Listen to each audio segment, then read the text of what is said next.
Alright, so this is Cosmic Star Heroine. This game is heavily inspired by games such as Chrono Trigger and Phantasy Star. So you're not going to see it for a couple of fights here. But some of the main similarities between games like Chrono Trigger is the battles that are just kind of there on the overworld. And you can sneak around or dodge most fights if you're careful about it. So this is Alyssa here, our main character. She is our Chrono, and right now she is on a mission to stop a terrorist attack on one of the major corporations in this city. As she's infiltrating, she runs into her buddy Chan here, who was supposed to be on vacation but got bored.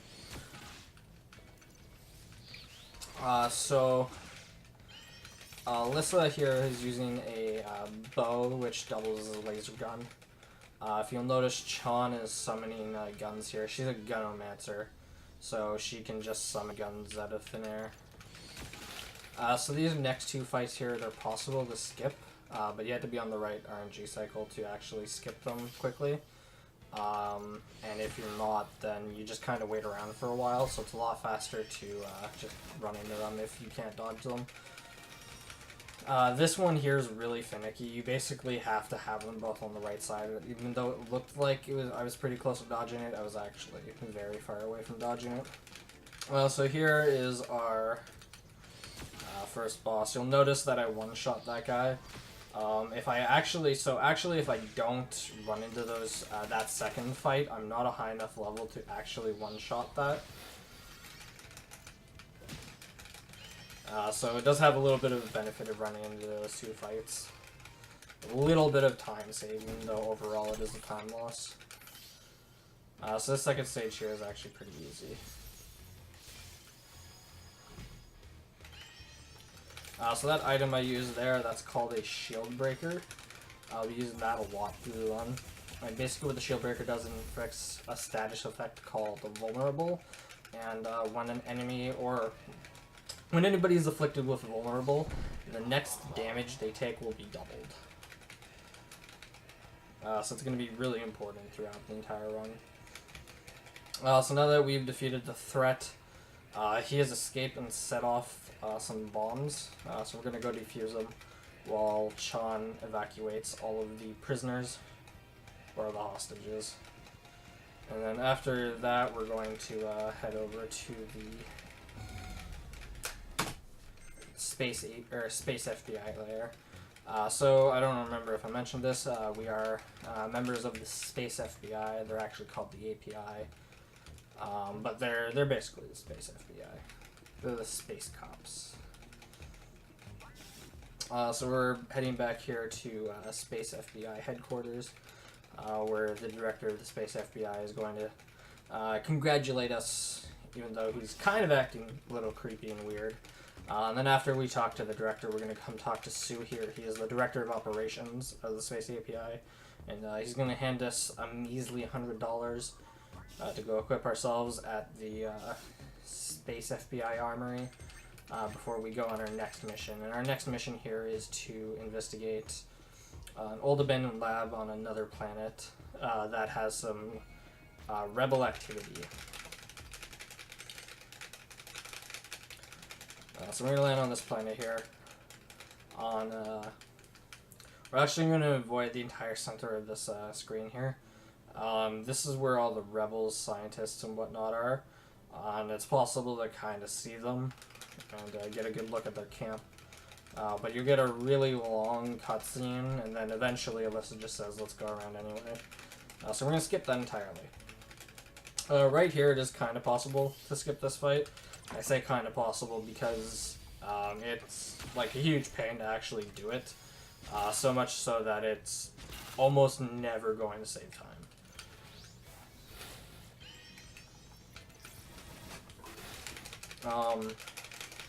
Now the reason we're coming over here and even coming to the side of the screen is because we want this flamethrower here. What this flamethrower does, besides allowing us to progress the proper way, it's a really powerful fire move for Chan, and it's actually going to be really important for the first 20 or 30 minutes of the game.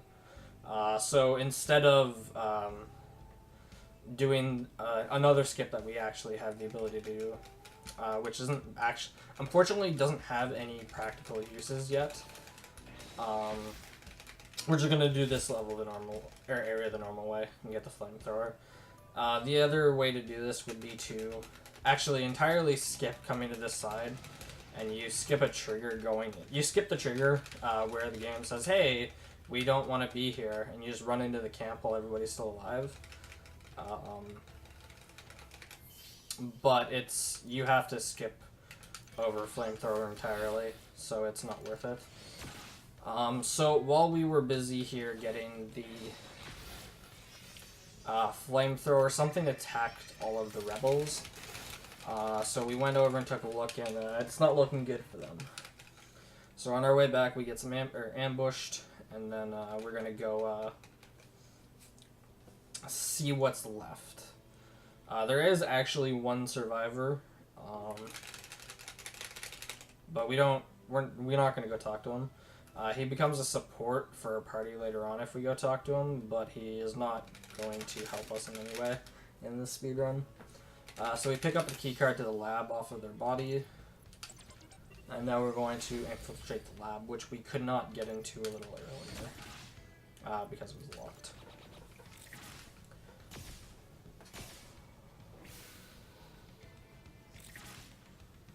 So I'm going to demonstrate why Chan is so strong here in just a second. I use an ability called Focus, which makes her next attack affect everybody. And in the next area, not this one, but the next area we get into, we're going to get a weapon which auto gives her that on her first attack, which is going to make clearing a lot of areas pretty easy. But for now, we've infiltrated this lab. And if you noticed, there was a pair of eyes and a little shadow. Oh, perfect. I'm so glad that Windows decided to pop up and make me select a time to reset.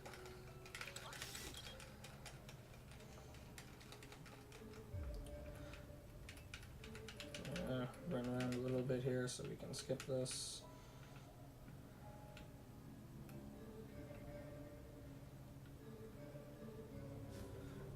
So yeah, there was eyes with some red shadow, or red eyes with a shadow.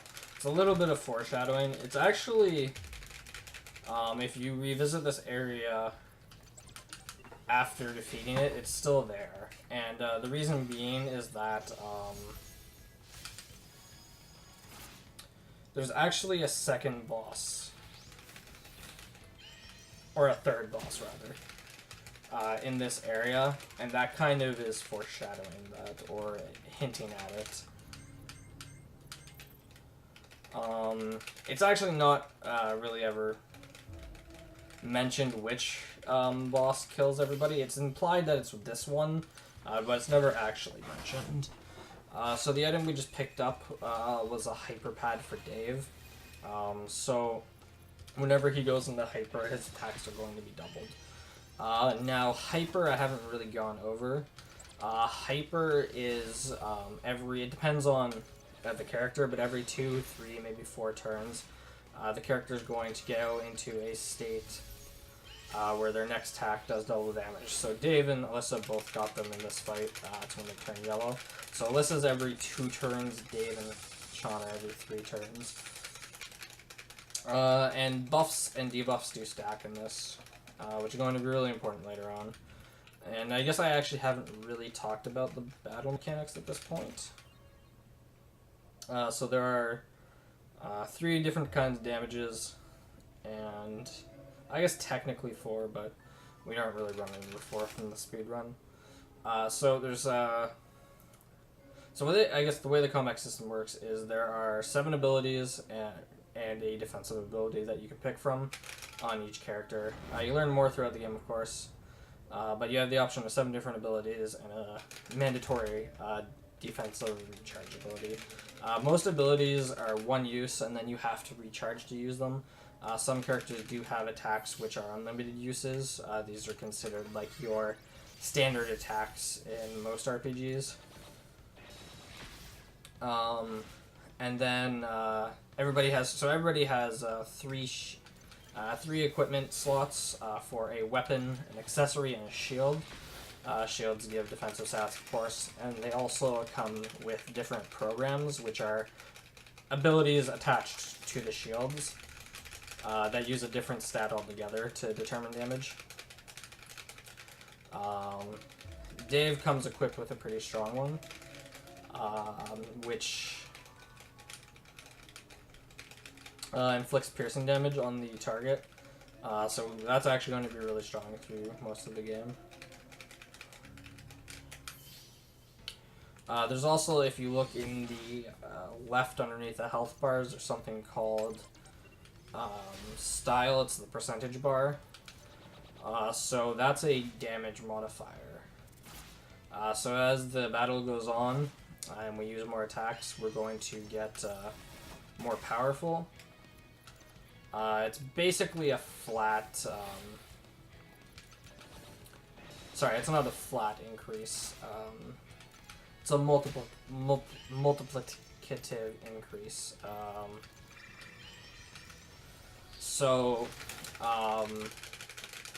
Your base damage starts at 100%, and then it's multiplied by 1 point, whatever, depending on your style. So if I have 35 style, it's multiplied by 1.35 my damage. Enemies also get style increase. It is hidden, but it is usually equal to approximately 10% a turn. So enemies get, on average, 10% stronger per turn.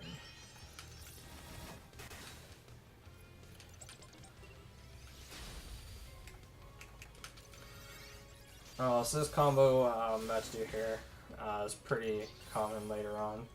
I'm going to drop Vulnerable on the enemy, I'm going to power up Dave, and then I'm going to use Void to and his Hyper to do a bunch of damage.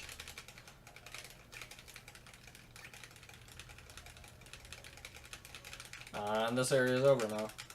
So we get the items we're looking for, and then Arit comes in looking for the items and kind of freaks out because of her plans being ruined. We're going to meet her a little later on. She's a pretty important character. So we finish our mission, we go back to the Space FBI headquarters, and during the middle of the night our colleagues come in and let us know something very concerning. So the item we just picked up that the rebels were interested in turns out is a mind control device, and the director of the Space FBI wanted it so that he could take over the world. So now we're going to go steal the item back from the Space FBI. So this area of the Space FBI wasn't actually open earlier, but the guards have gone away for whatever reason. So we're able to come in, just basically walk in here.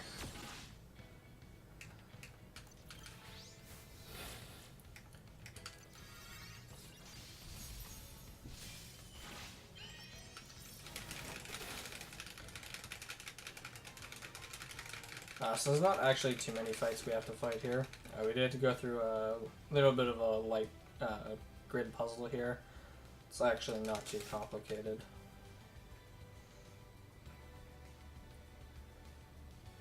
There are two very important items we're going to pick up here. So one of them is the Focus Tana for Chan. So the Focus Tana is going to give her focus on all of her initial attacks. And then we're going to pick up the Speed Stick for Alyssa. And what Speed Stick's going to do is it's going to give her Hyper on her first attack instead of her second attack. So both of these are going to be really, really helpful. It's going to allow a lot of very quick AoE damage from Chan, as well as accelerated damage from Alyssa. So we're going to see how powerful Flamethrower and Focus is right here by completely passing to Chon, and then just kind of one-shot everybody with the flamethrower and the focus Tana.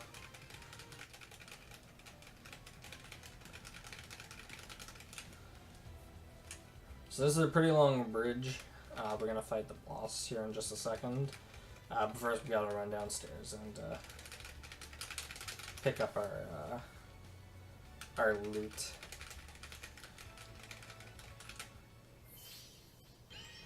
You know, for the Space FBI, this place is kind of not really well defended.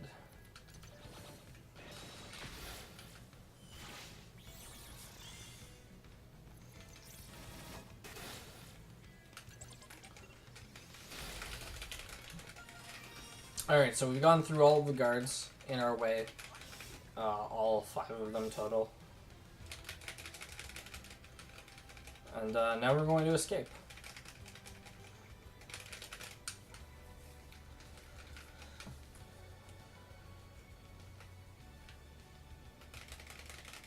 So on our way out here, we're going to get stopped by Sue. We ran into him earlier. He's the director of the Space FBI. And he, initially we think he's against him. Or, sorry, he is against us. But it turns out he's actually on our side here. So now he's in our fight with us against this gigantic steel demon that the director of the Space FBI has summoned.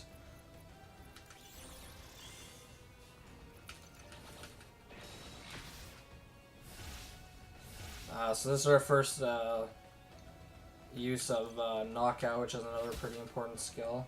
Alyssa learns it pretty early on. This ability here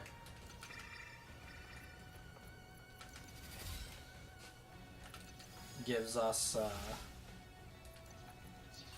did not mean to use one. Oh. Gives us another way to inflict a vulnerable on the enemy, which is really important. Because items are one use per battle, they recharge at the end of every battle, but having more than one way to apply vulnerable is really important. So we're going to get a third one on Sue later for a little bit of the battle, or a little bit of the game, but we're not actually going to be using Sue all too much. So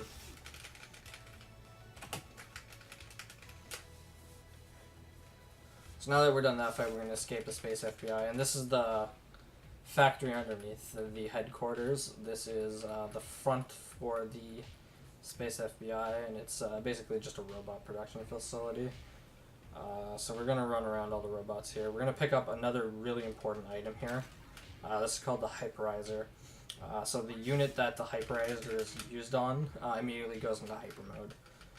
And with hyper being so strong, you can probably guess why that's such an important item. We are going to have to go equip it here. And then we're going to see why it's such a strong item. So we're going to Inspire Chon here. Inspire increases her damage by about 30%. Then we're going to throw her into hyper mode. And then she's going to one-shot the entire wave here.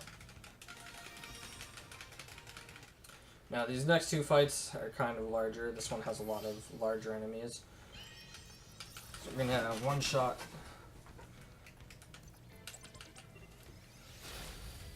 some of the bigger ones in a little bit here, but right now we're just going to buff ourselves up here.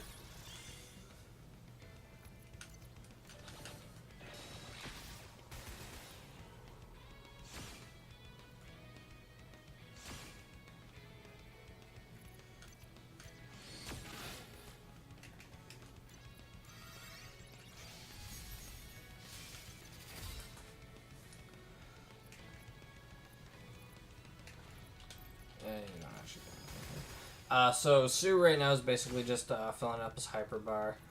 We're dropping vulnerable on both enemies here, and then Dave and Sue are going to finish them off. This one might be left with like 2 or 3 HP. No, okay, we're good.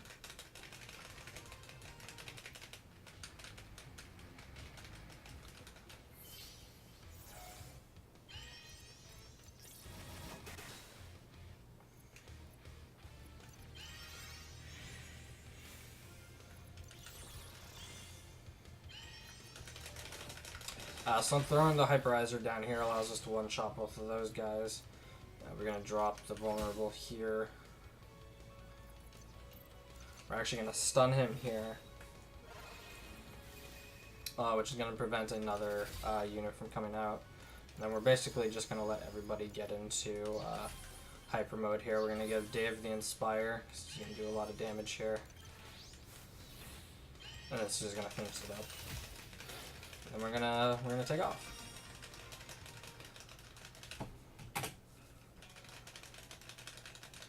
So we're out of there, and we're gonna head into the first city. This is not quite sure how to pronounce it. Guyana, I believe.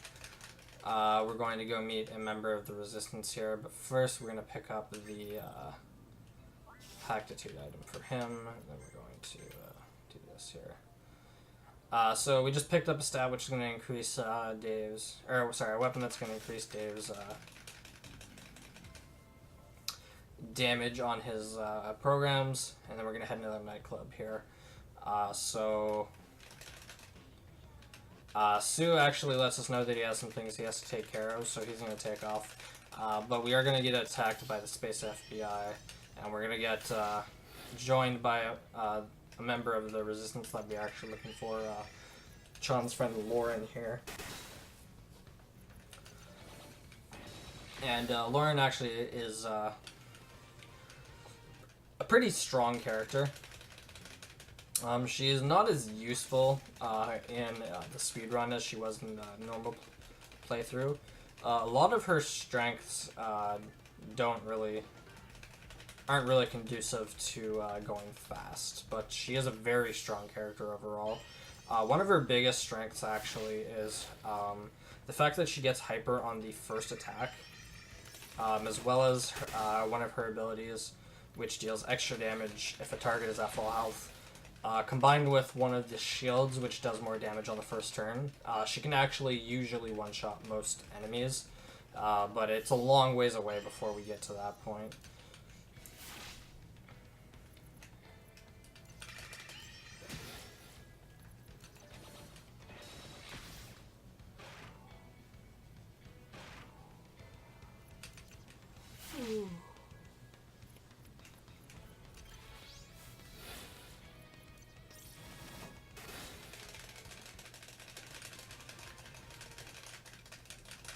So interestingly enough, this area is actually much easier in a speedrun than it is a casual playthrough. There is one enemy here that we actually don't run into, which is there is a bounty. So right now, because we're wanted, there is a bounty put on our heads. There is a bounty hunter here that can show up. But in order for him to show up, we have to basically talk to some people in the town and get some information off of them, which you're most likely to do in a casual playthrough. But we don't really want to talk to anybody, which is very helpful since it means this fight right here is without a 1500 health enemy. So we breeze through this fight, and then we're out of the back alleys of the nightclub. We're going to head into Lauren's place here, and we're going to have a talk with her. And then we're going to head over to the Millennium Fair. The Freedom Festival. My bad. And we're going to snoop around. So Lauren is part of the Resistance, or she's a Resistance contact.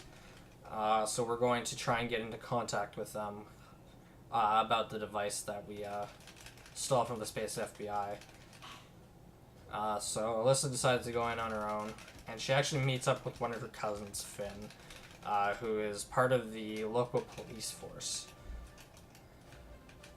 I need to think for a second. Rock, paper, scissors, rock. Right. So that was a rock, paper, scissors competition. The reward for getting it right is the Aqua Basher, which adds extra damage to your water abilities. And it's a really long dialogue, so I wanted to make sure I got it right the first try. So we run into Finn. He kind of brushes off because he has to go. And then we find out that we've actually been ambushed here, and they captured our friends, Dave. But it turns out Sean and Lauren kind of had this figured out, without telling you guys, they assumed this would happen. So they formulated their own plan, which was to let Dave get caught, then subsequently let you get caught, and then they would ambush the assassins. Basically, the Space FBI is trying to play it off like you have gone rogue. So they are doing everything they can to disavow you. They were trying to let her go out, maintaining her integrity by making it look like she was assassinated, when in reality she was being shot by another member of the Space FBI. But we foiled those plans. And then all of a sudden the giant robot is attacking, so we have to go deal with that now. Also, there was another unit there. That was Zorv. I actually don't know his name, even though he is a character we encounter multiple times.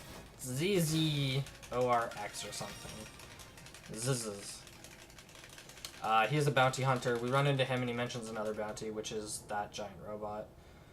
So we're off to go kill it. And we're actually going to run into him right after this fight here. Awesome.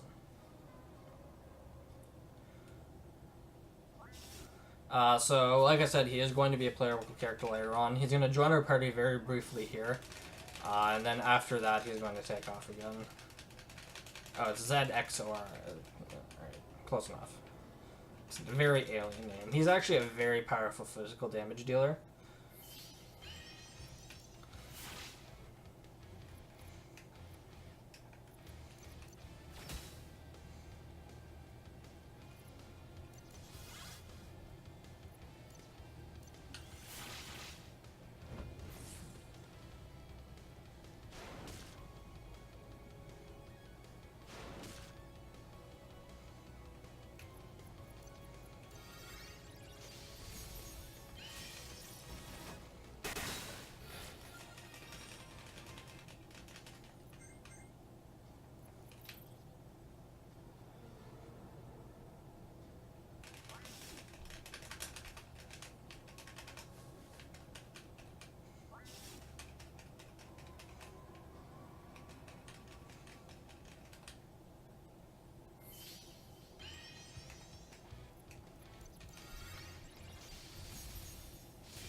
That's not what I meant to do.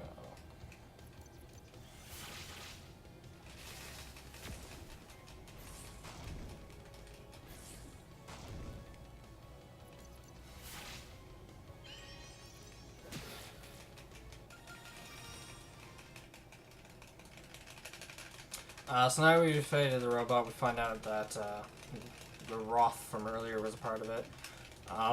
But it turns out he didn't really know what he was doing. He actually had the parking brake on. So we're going to jump inside here because of a giant lizard thing that's going to turn into a giant monster.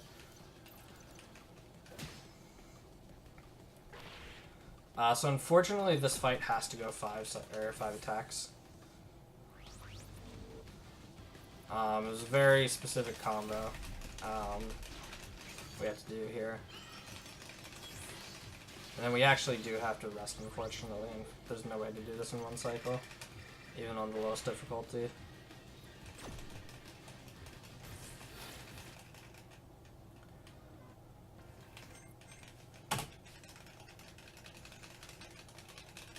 So after that, we meet up outside.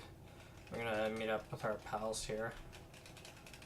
Once we go into our secret lair, or I guess not our secret lair, the Rebel secret lair, far below the sea.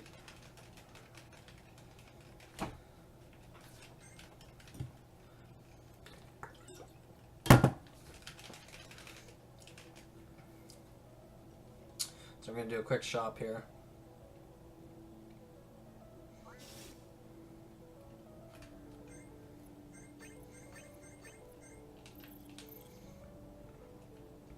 So you'll notice that I'm not actually picking up anything for Dave here.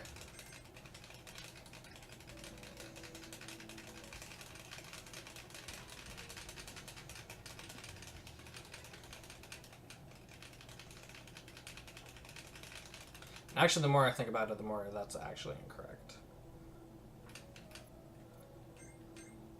And the reason it's incorrect is because I was testing some damage. So in theory, it would be incorrect to do this.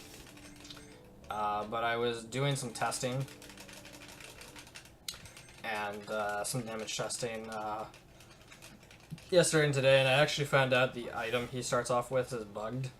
So the reason it's technically incorrect to buy an item here is because his weapon gives him a +3 to hack, which would be more than the weapon damage he has. But the item, or the accessory you have is broken. It should be giving him a +3 to his hactitude no matter what. But if he has a weapon that gives him a hactitude bonus, it doesn't. So in this case, it is actually better for my DPS to pick up an item here. That's a route change that I literally just made up. Or I just had to implement because of knowledge I did while working on it. So right here we're going to inflict vulnerable on these two. We're going to wait on Finn. We're also going to wait on Dave here.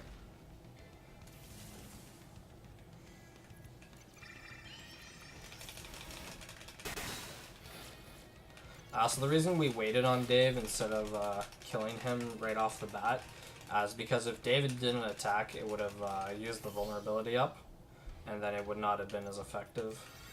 He would have been an extra shot.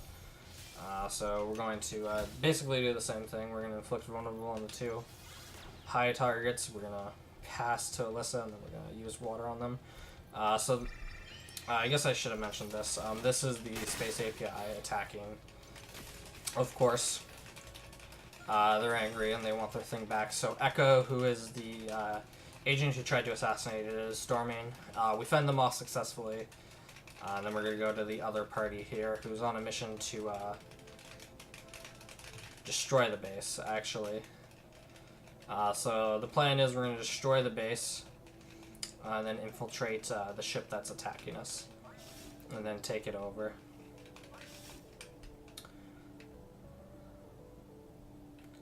So this fight is possible to skip, but same as some fights earlier on. Unless you get the perfect cycle, it's not worth skipping, especially since this is how quick the fight is. Throw a Hyperizer on Shaw and pass to her, and she one-shots them, so.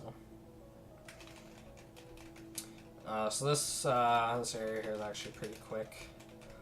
It's 2 boss fights, and then possibly 2 normal fights, depending on whether or not you can skip them. The boss fights are quote-unquote ghosts.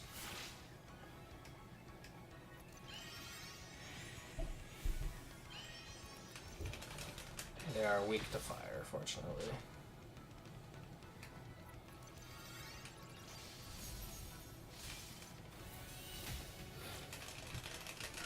Quick 2 cycle here and get rid of them. Then we run over to the next side. This area is actually pretty quick. There are some chests here and there, but they don't really give you much. It's just money. No. Thought I could skip it for a second, but no. It was in the wrong cycle.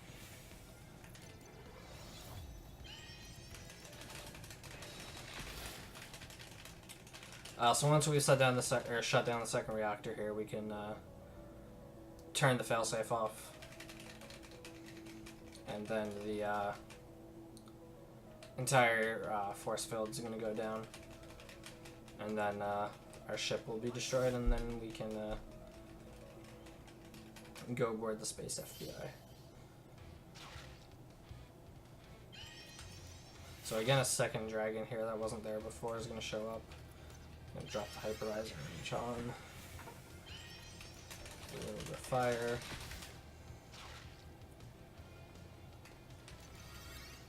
We're actually going to have to pass it back to Chan for this one to actually end. Fortunately, she has an ability which lets her mimic whatever the last ability was, so we can mimic the fire.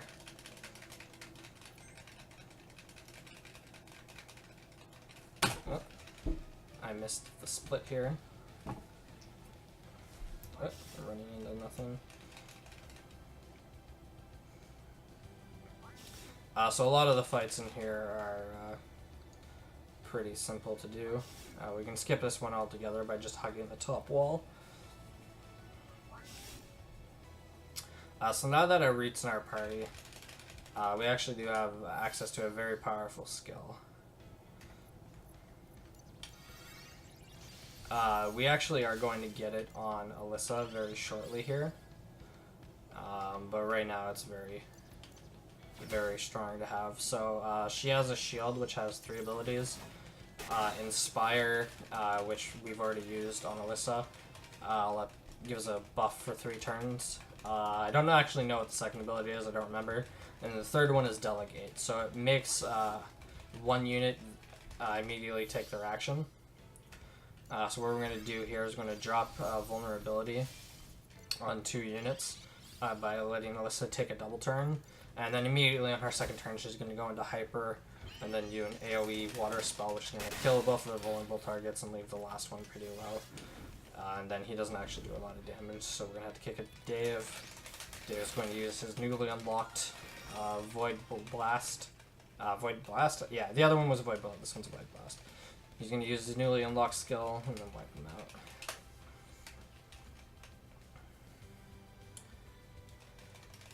Then here, this is a soldier. He doesn't want to help out with Steel's plan, so he lets us know that there's a creature loose on the ship that Steel released once he found out that we were on board, and that Steel has left the ship.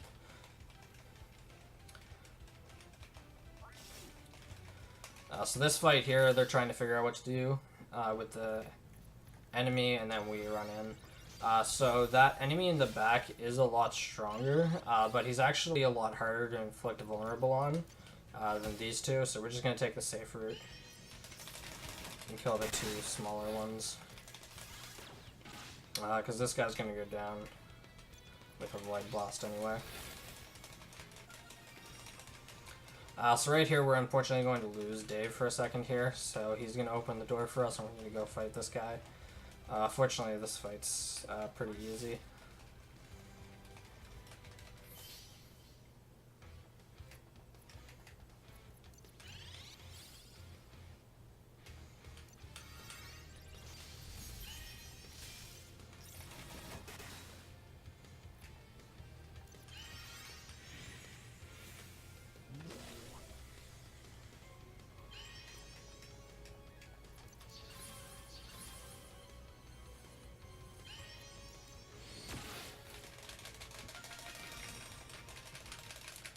After that, we're going to watch a couple cutscenes of the ship going down, and then we're going to take control.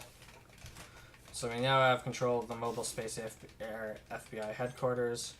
Pretty sure I just selected the wrong place, maybe? Yeah,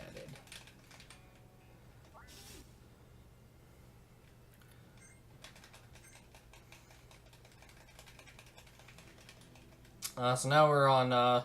So we were actually on this planet earlier for the lab section, but we're back on this planet here. So we're going to investigate some leads we have into further figuring out what Director Steele is up to. So the first thing we're going to do here is we're going to come to the jail here. We're going to talk to the sheriff here, because we need the sheriff's permission to be able to go to the next part of the city. Hey, thanks, Zach. Welcome to the meme. So the city is currently on lockdown because of the heavy gang presence in these areas.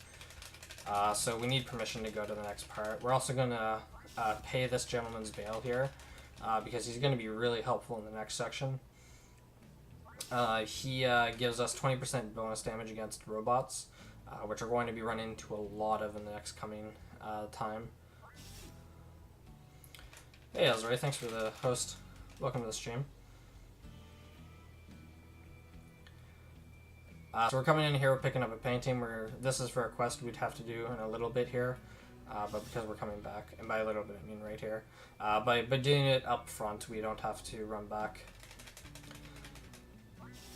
So it's actually pretty important to note this. There is a, I guess it's a New Game Plus bug.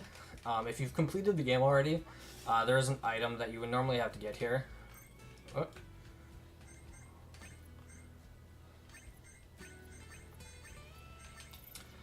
So you'd have to go through a pretty lengthy process to get a costume for the ball we're about to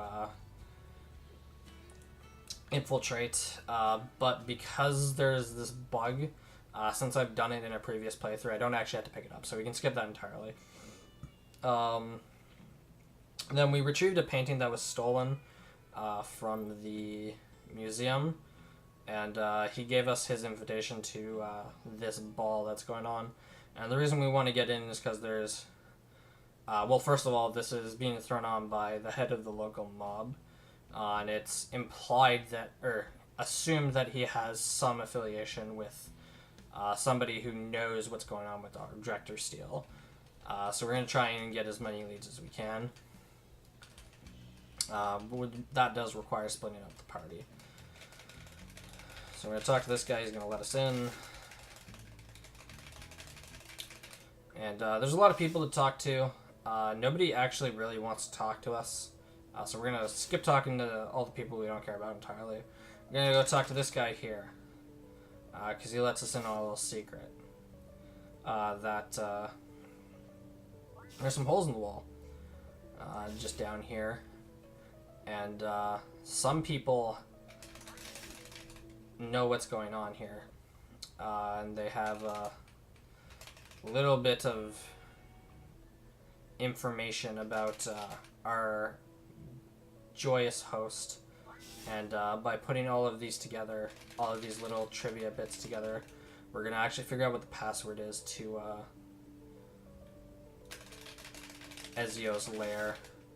And then from there, we're going to be able to confront him. So we're going to pick up all the information we need. And then we're going to go break into his lair.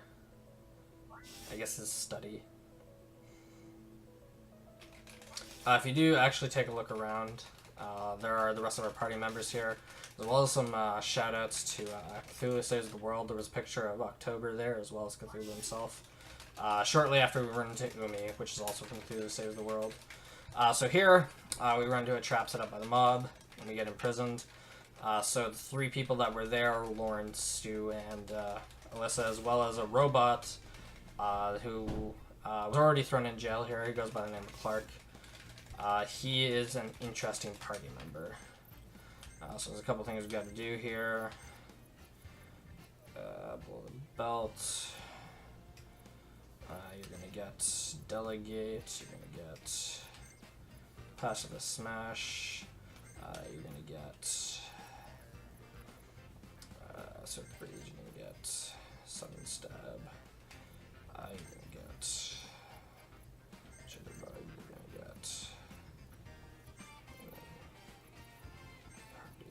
go here, and then we're all set. So I've just done a bunch of different things here.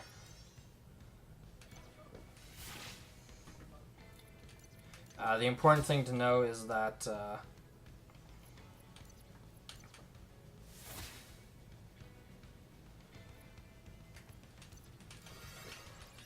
I just equipped a bunch of very strong abilities. I equipped the party member, which is going to let me do a lot more damage to robots.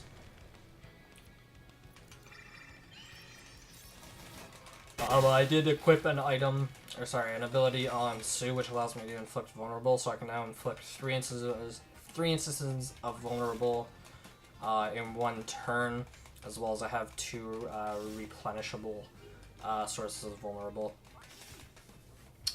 So we're going to sneak around here. Clark's going to tell us a little bit about why he's here.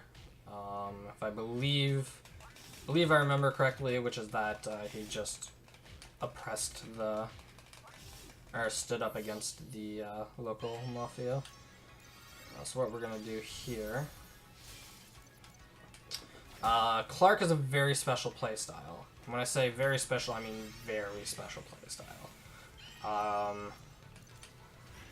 He gets a lot of very decent moves later on, but right now he's pretty much only useful when he's dead. So one of his moves is self-destruct. He takes all of his health bar away to deal a massive amount of damage to some enemies, or a random enemy. We're actually going to throw a hyperizer on that because it deals a lot more damage that way. And then, yeah. We're actually gonna... Ooh, that's unfortunate. We're gonna flick on over there. This should pretty much take rid of those two.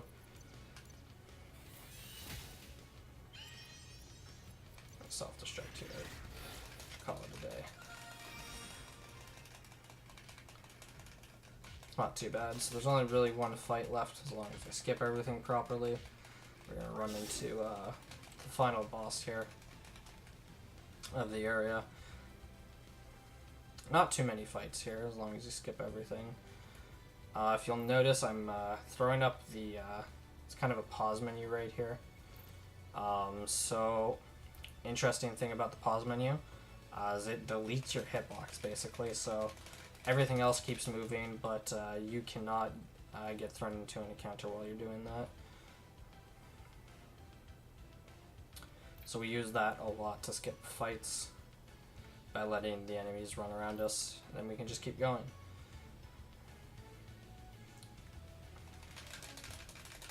Here we go, this is the mob boss.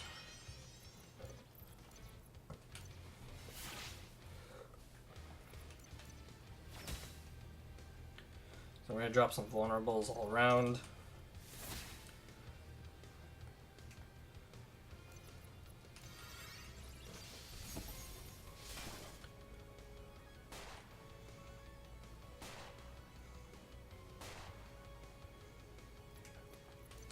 We're going to drop a hyperizer on Clark. Going to throw down Flood here. It's going to do most of the damage to all of them. And I'm going to self-destruct and hope it doesn't hit one of the people I work. Yep. Basically hope I hits the mid-boss.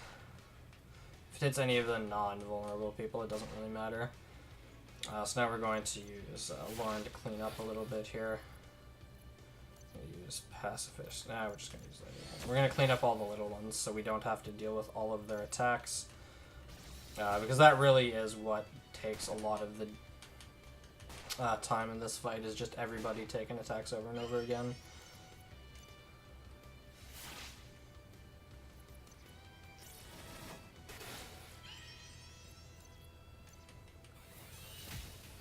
And now that we're down to one person, we can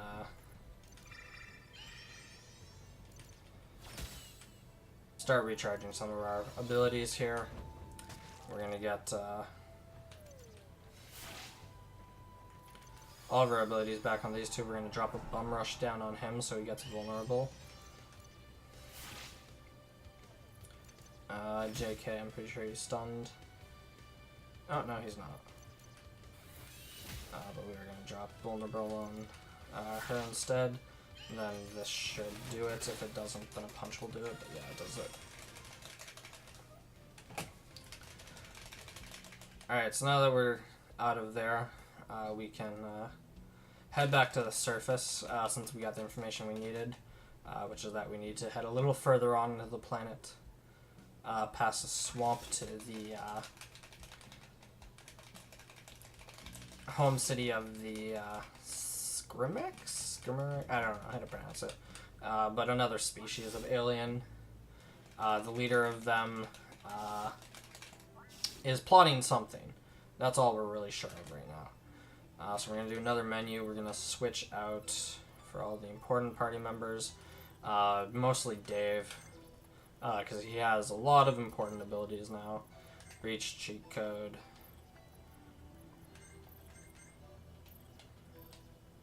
Being the two important ones. I also have to equip the Heroine shield. That's going to be important a little bit. So right now, the main focus is getting through here without running into any encounters.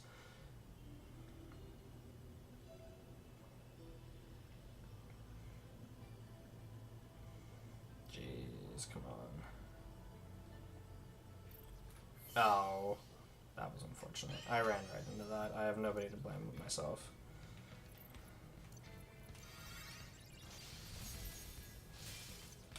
So we're gonna do this real quick.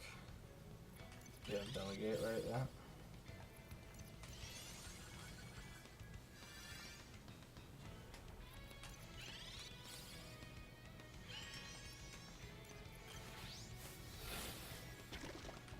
It's gonna get rid of you real quick.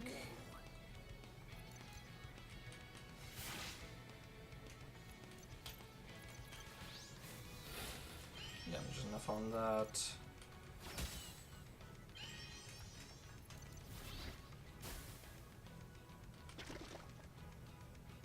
This one here is one of the harder ones to dodge, so it's not terrible. It's very understandable hitting this fight. It's going to cost us a little bit of time, but overall it's not too bad. So here we're in the swamp. We need 2 giant eyes in order to open the bridge past here. So one of them is right here. We're going to talk to this guy. And he sells it to us for 10,000 monies.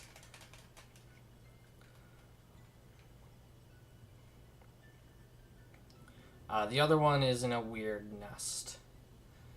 So we're going to run back the way we came, avoiding some fights.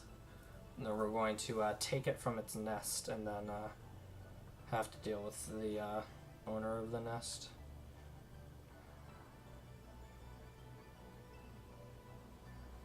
Come on. I know you want to move. There we go.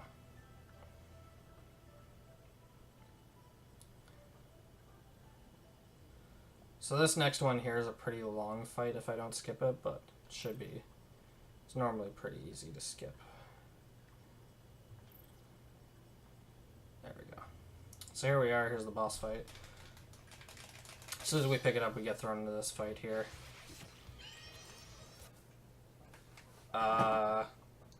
Change time. I do not want to reset right now, Windows. Thank you. Jeez.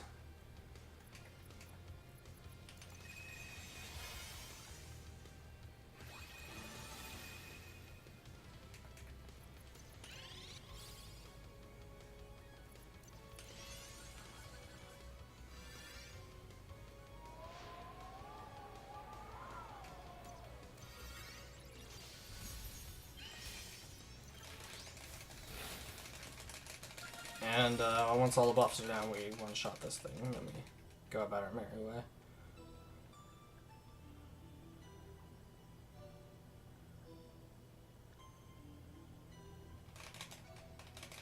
Once the 2 eyes are down, we can wait for this bridge to show up, and we can take off here.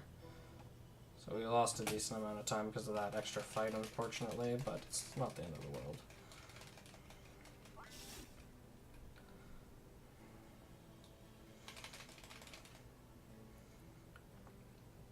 So we're going to run around and do a little bit of talking here to all of these people.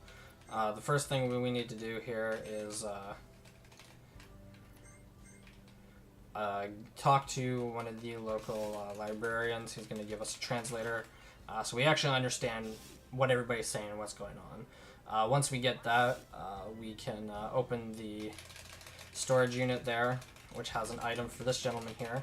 This gentleman here is going to bring back the system that was offline, and then from there we're going to scan and find the leader that we're looking for here. So once we've done that, we can take off and go into the hive tower here, looking for our friend here, Saib.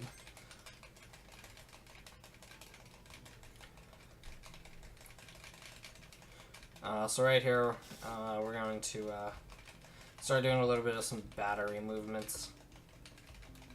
So this entire place is basically powered off batteries, and to get from one section to another, we're going to have to move batteries around. So now that we've avoided that fight, we're going to do this. We're going to save, and then we're going to quit, and we're going to reload. Because that means we don't run. It's about the same time as it would be to run back without the encounter if we could run straight. So without having to dodge that encounter. It guarantees that we don't get the encounter for 1 and for 2. It doesn't really lose time.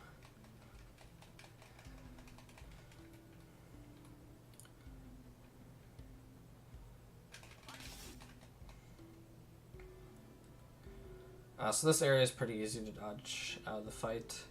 Just need to go grab the 2 batteries, not run straight into them, and you're good. So this area here is where it starts to get a little tricky. This first part's a little easy, but we have to go through multiple fights multiple times, so... there is a backup strat that I'm going to attempt that I haven't actually practiced really. Should I run into too much time loss here?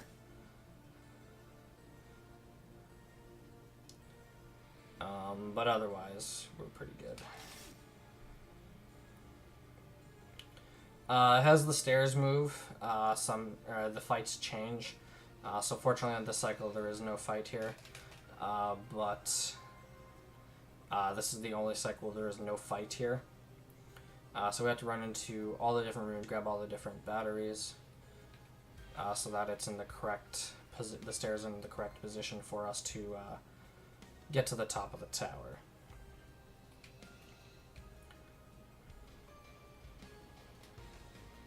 So we have to run through this room twice. We have to run through this fight 3 times here.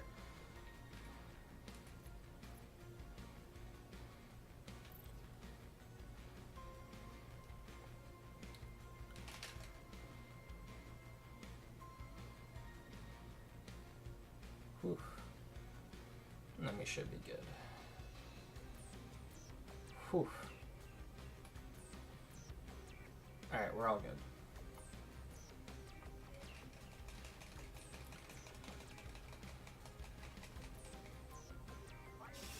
I'm actually going to, ooh.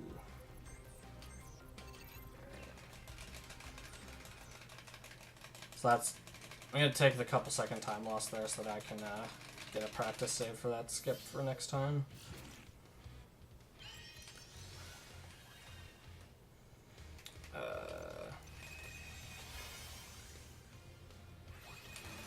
So this is the same as the last boss fight. I'm just going to buff Dave up and I'm going to one-shot the enemy. Provided it all goes well. If a vulnerable doesn't go off, I'm going to have to take a second turn, but besides that, it's going to be a one-shot. Do have 2 attempts at inflicting vulnerable here, so... And it goes off there, so I'm just going to inspire him. And he's going to do a Void Blast, and then we're going to call it a day.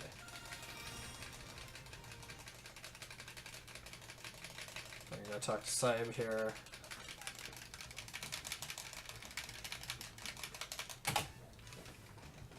Alright, now we're going to take off. So we now have a new addition to the party, Saib.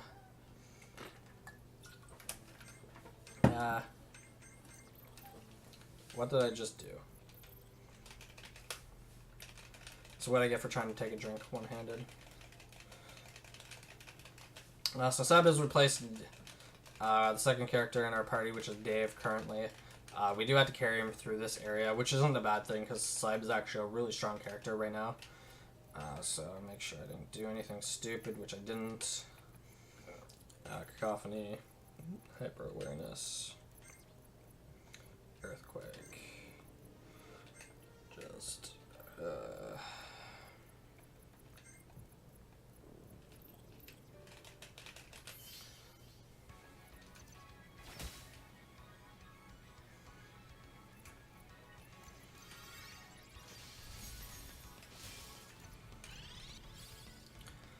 So Saib is very strong because of his moves,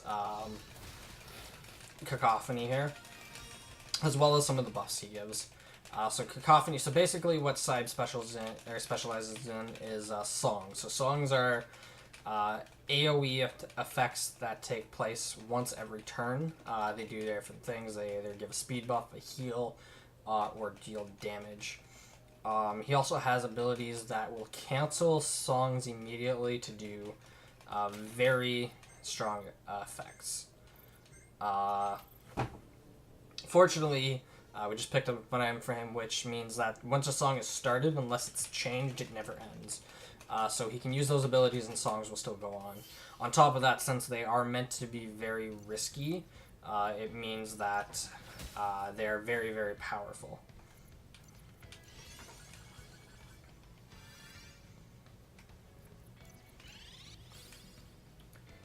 So he has a very, very strong AoE, which we don't actually have at this point in the game.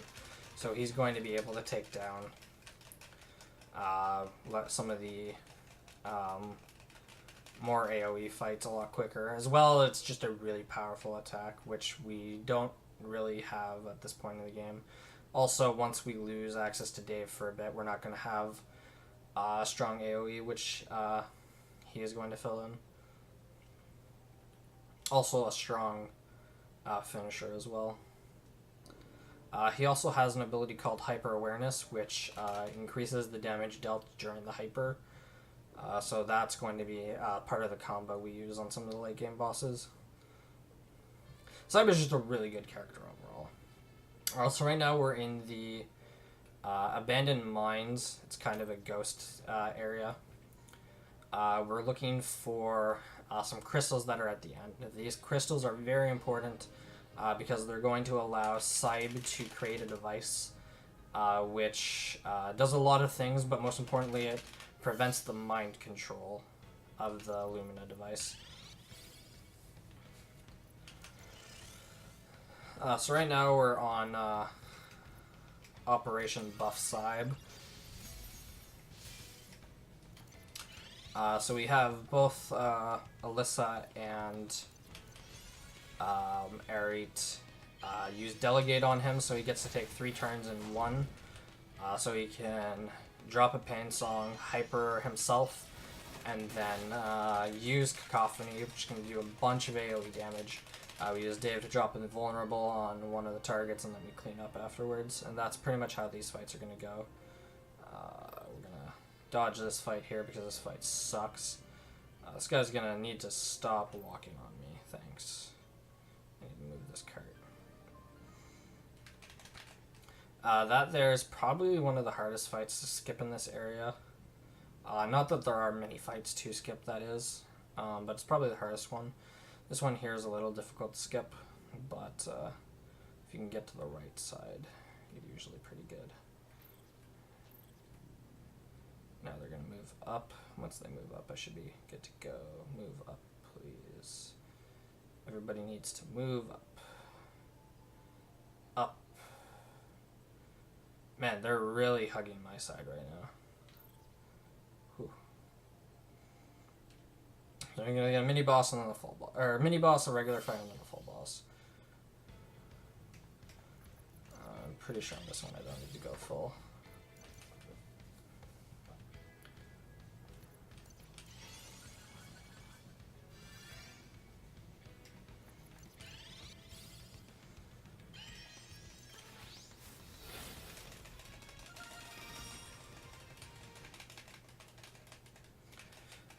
Some of the bosses you can get away with just doing some delegates instead of some full buffs.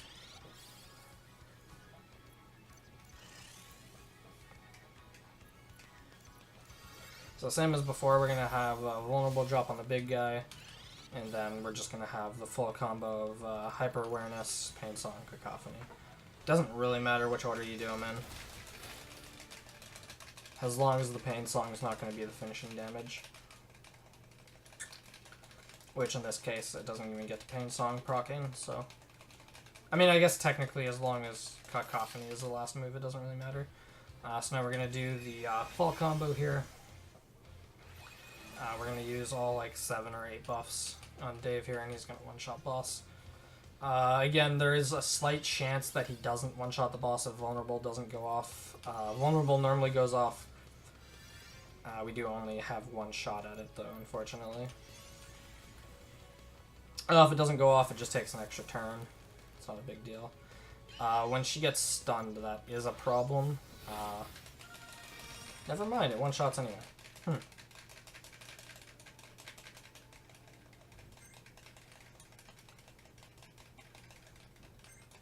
Must be the weapon. Since I added the weapon. Yeah, because his weapon deals more damage, so it's a lot more reliable. Interesting. That's really good to know.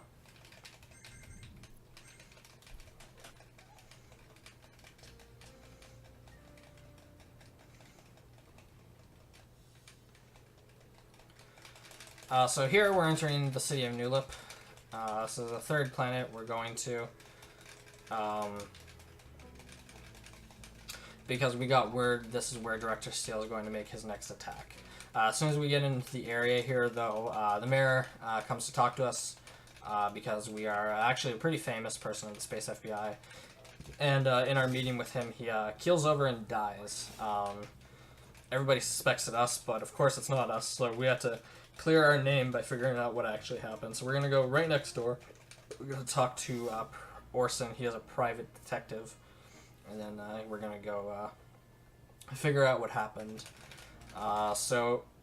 Upon inspecting the body, we're going to find some evidence. As well as some clues that there was a meeting that the mayor wasn't scheduled to have, that he canceled some scheduled meetings for. This entire area is basically just a fetch quest. The end result is that Space FBI poisoned him so that they could frame us and make us look like a criminal. Try to get us locked away. Also at this point, for whatever reason, I believe it's so that we can sneak in, but we don't actually have any of our party member. We are reduced to just Alyssa and Saib.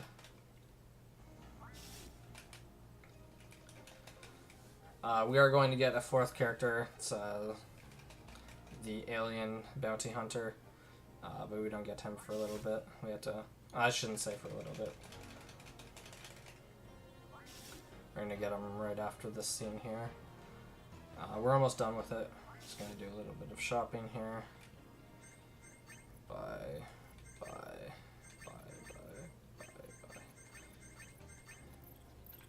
Pretty sure I just bought Alyssa's thing twice.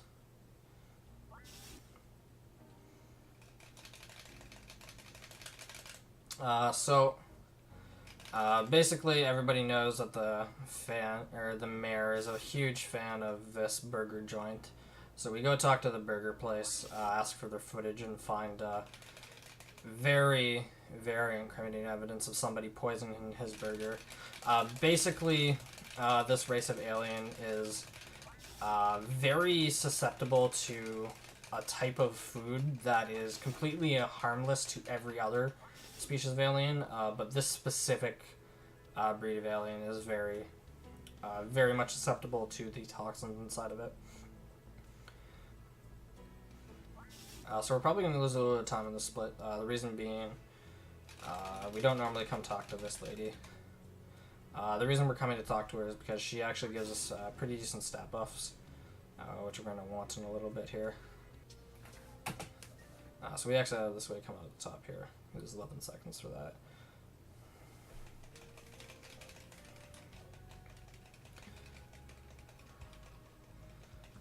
So right now we're a party of 3.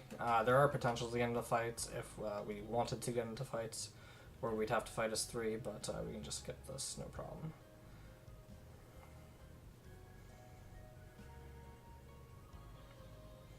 Then here we're going to run into our old friend, the bounty hunter, and do a little bit of menuing here when I get to it.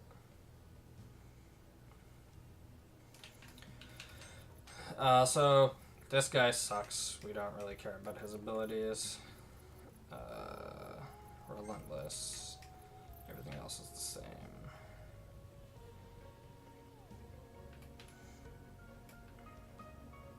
Now, I don't know where his character model is. Okay, it was just inside him. Okay, sure. That was weird.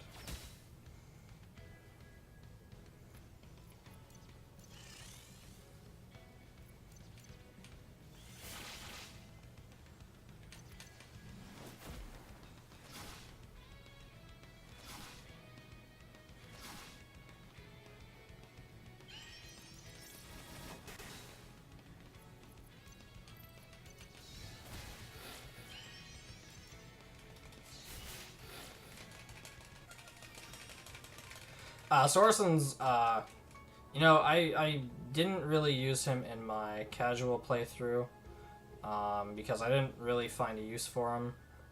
He's very strong at elemental damage. He has a lot of elemental damage. I've heard a lot of people say that he's really strong at magic damage. Never found a use for him in casual playthrough, and even here, it's just there's so many better options you could run with.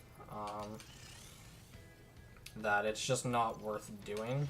Even here, like, everybody else does so much damage, he's almost entirely just a item bot or a pass. So the reason we don't drop a vulnerable here is because the Pain Song would just use it up, and we don't really want the Pain Song to be doing it because it doesn't do a lot of damage.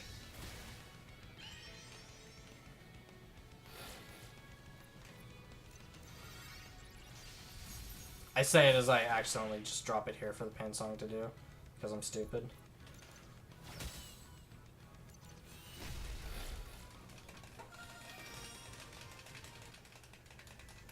He didn't really have any other better moves anyway, so. So here, so something we don't actually do often, but we're going to save the game here.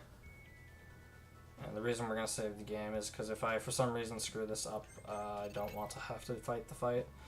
So here's a boss fight at the end of the area that we, in theory, have to fight. But if you pause as you move over, you don't have to. It's possible to get around there without pausing, but it's a lot easier to do if you just pause as you move. Because your hitbox gets cancelled as you step into the trigger. So you don't trigger that fight.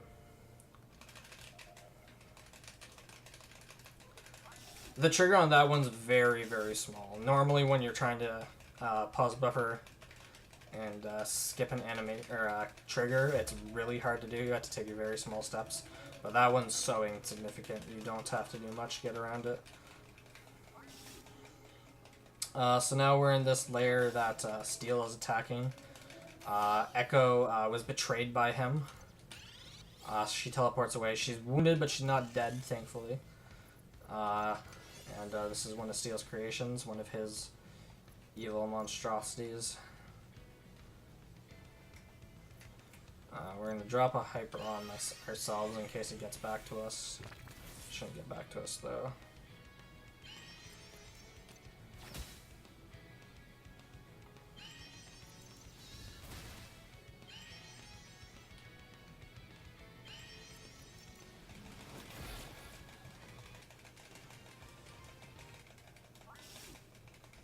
There we go. I'm going to fight with Steel here. We're going to try and stop him from his dastardly plots to take over the world.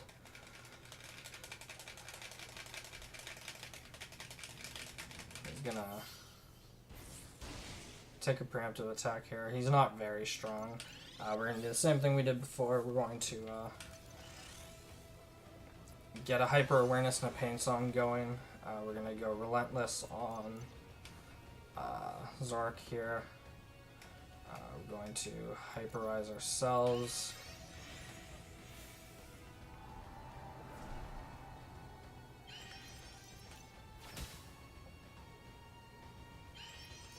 Coffee here is going to do a lot of damage. Well, this is going to do a lot of damage. Then there's a little bit left to go here. Pacifist Smash, going to do most of it. And then Vulnerable on the Relentless. Ooh, did miss the Vulnerable there. That's not going to be the end of the world. I'm just going to pass. He's not going to do enough damage to matter.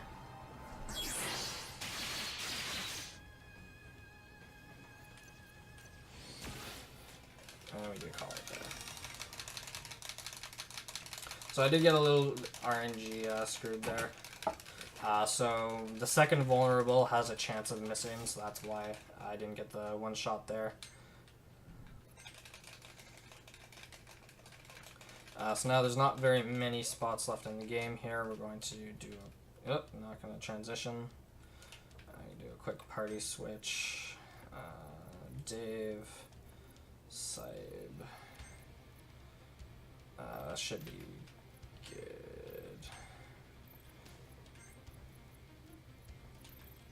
So we're going to switch to Corey. Everybody's going to get a little bit of extra damage here. I'm going to pick this item up for Zork. And then we're going to do our best not to get into any fights at all.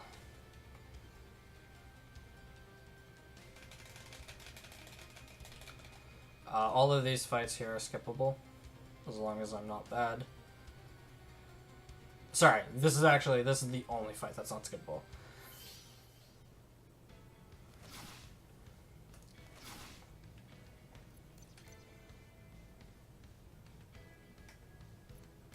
I don't like how there was no sound on that attack.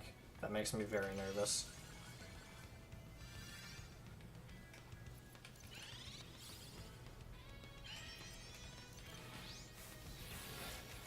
Alright, so we one-shot this fight.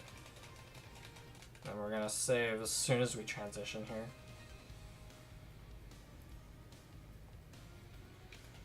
That scared me so much. That transition took a lot longer than normal. And that's the reason we saved.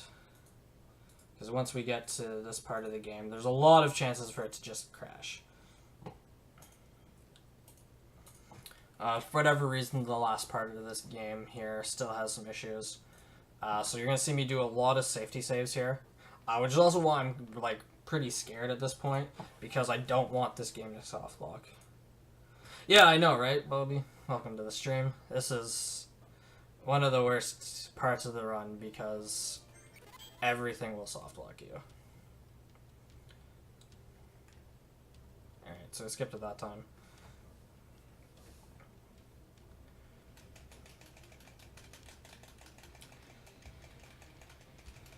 Oh.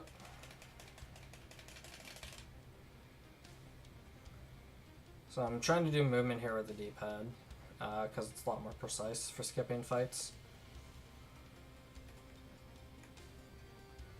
And a lot of these skips require like very, very tight movements.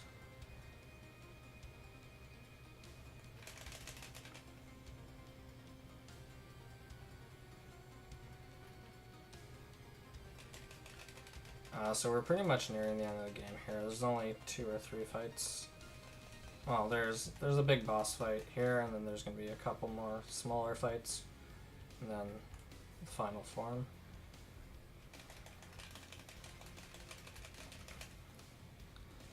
So we're going to fight Steel here for the last time. Going to stop his dastardly plot to take over the world. We're going to transform into a very sick, twisted creature.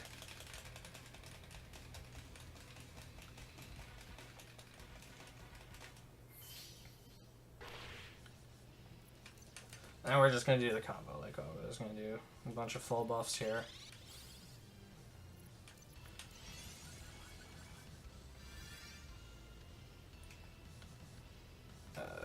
Where is Inspire here? Inspire.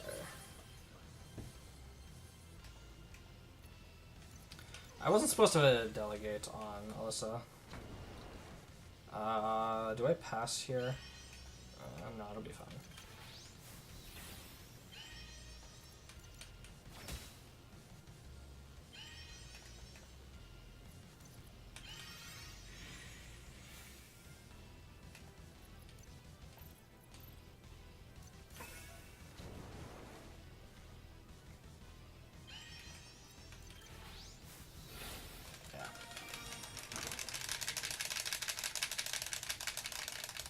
I delegated instead of inspiring or inflicting vulnerable, which was a mistake. But he still keeps most of his buffs, so I was able to do a second cycle. Which is the important part. So after Steel goes down, Arit kind of loses her mind, and we find out that maybe she wasn't as good as we thought she was all along. So now Echo is trying to help us out here. We're gonna go board this little Death Star here. This game's probably like almost certainly gonna crash again. I'm gonna throw my party in here.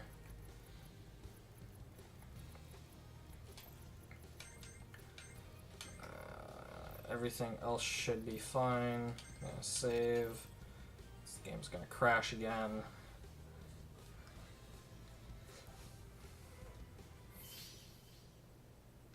Holy, it didn't crash. Okay.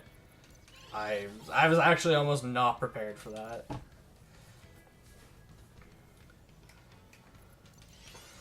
So we brought Zorp in. I actually do need to equip something to him,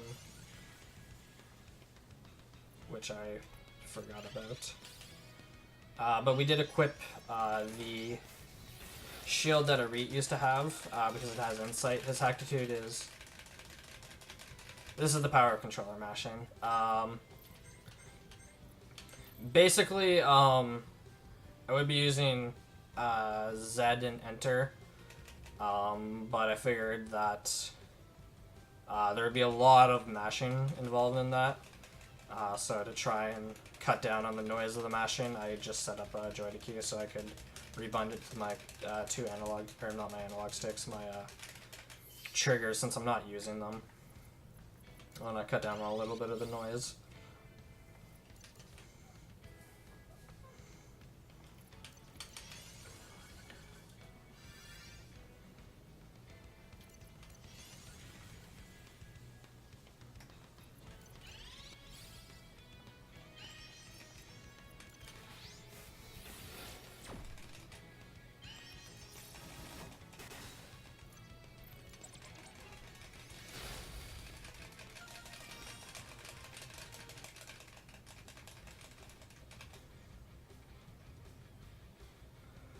Ooh.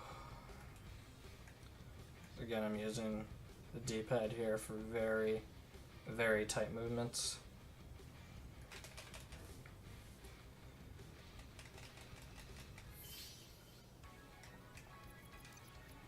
I'm not using the full combo here, because generally it's full combo -1, or full combo plus an extra attack.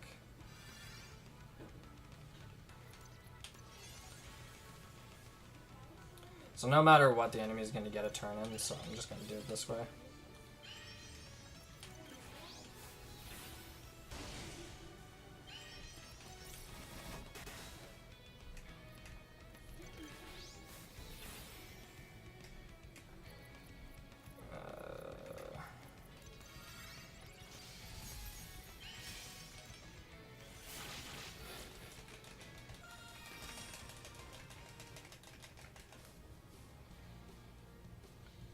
Here is a very important one to skip.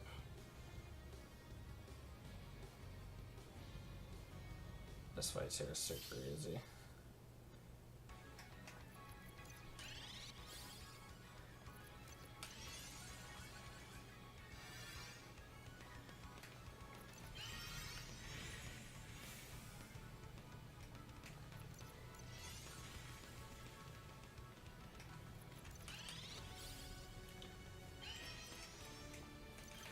Drop a hyper awareness, hyper, and he's good to go. Now here we are, we're at the boss rush here. I don't know that I need to do a safety save here, but I'm going to do one anyway.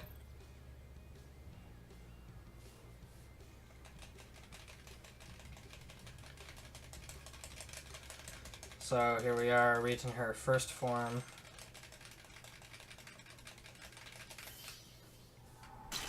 So instead of doing the delegate combo, we're actually going to do a different combo here. Just in case vulnerable doesn't go off. We're going to drop an Inspire down instead.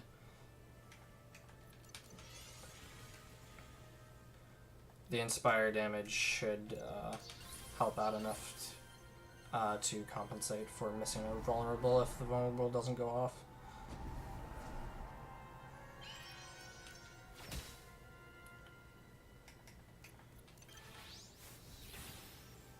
Hello? That did no damage. What?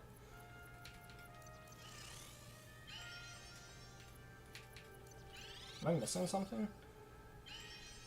Oh, I'm dumb, that's why. I'm very dumb.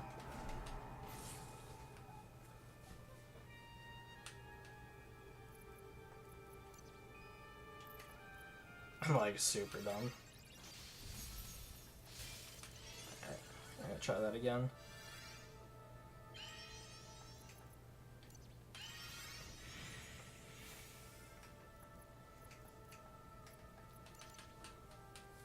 Man, that was really stupid.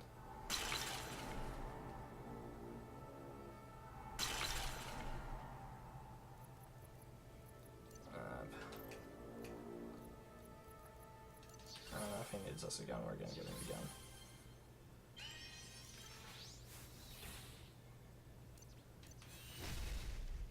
Whew, this is a great way to lose time.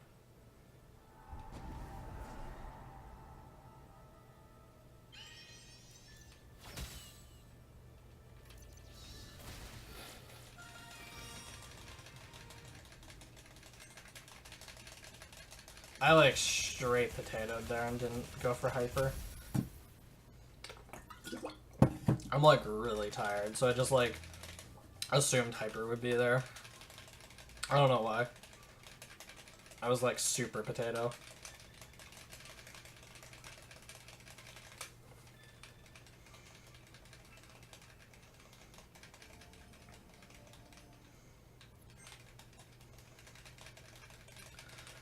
So here we are as the final fight, three stages. Gonna do the same combo. Not screwed up this time. We actually don't have to do the safety here.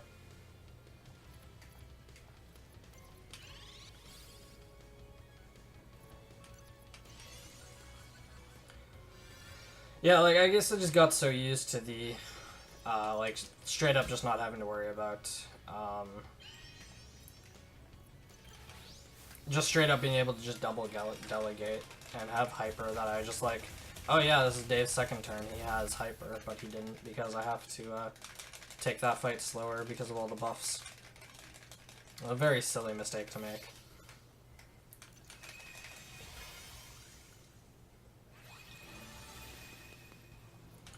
So this fight has 3 stages. The first one has 1 enemy. The second one has 3, and the third one has 3. Now, normally you would have to drop a bunch of debuffs and stuff, poisons, DOTs on this, but we're going to abuse a little bit of the damages here and all of the multiplications from the buffs. We're going to be able to one-shot the bosses no problem. So that's the second stage. We're going to go into the third stage now. It's the most powerful stage. And it's actually identical to the past 2 fights.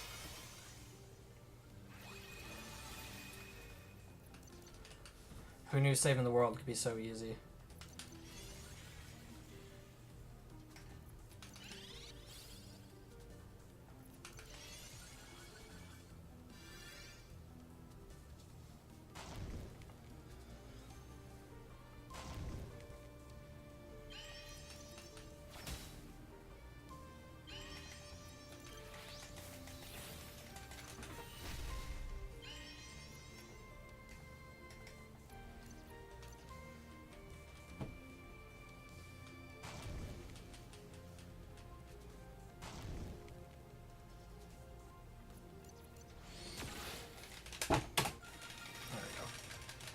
That's the end of the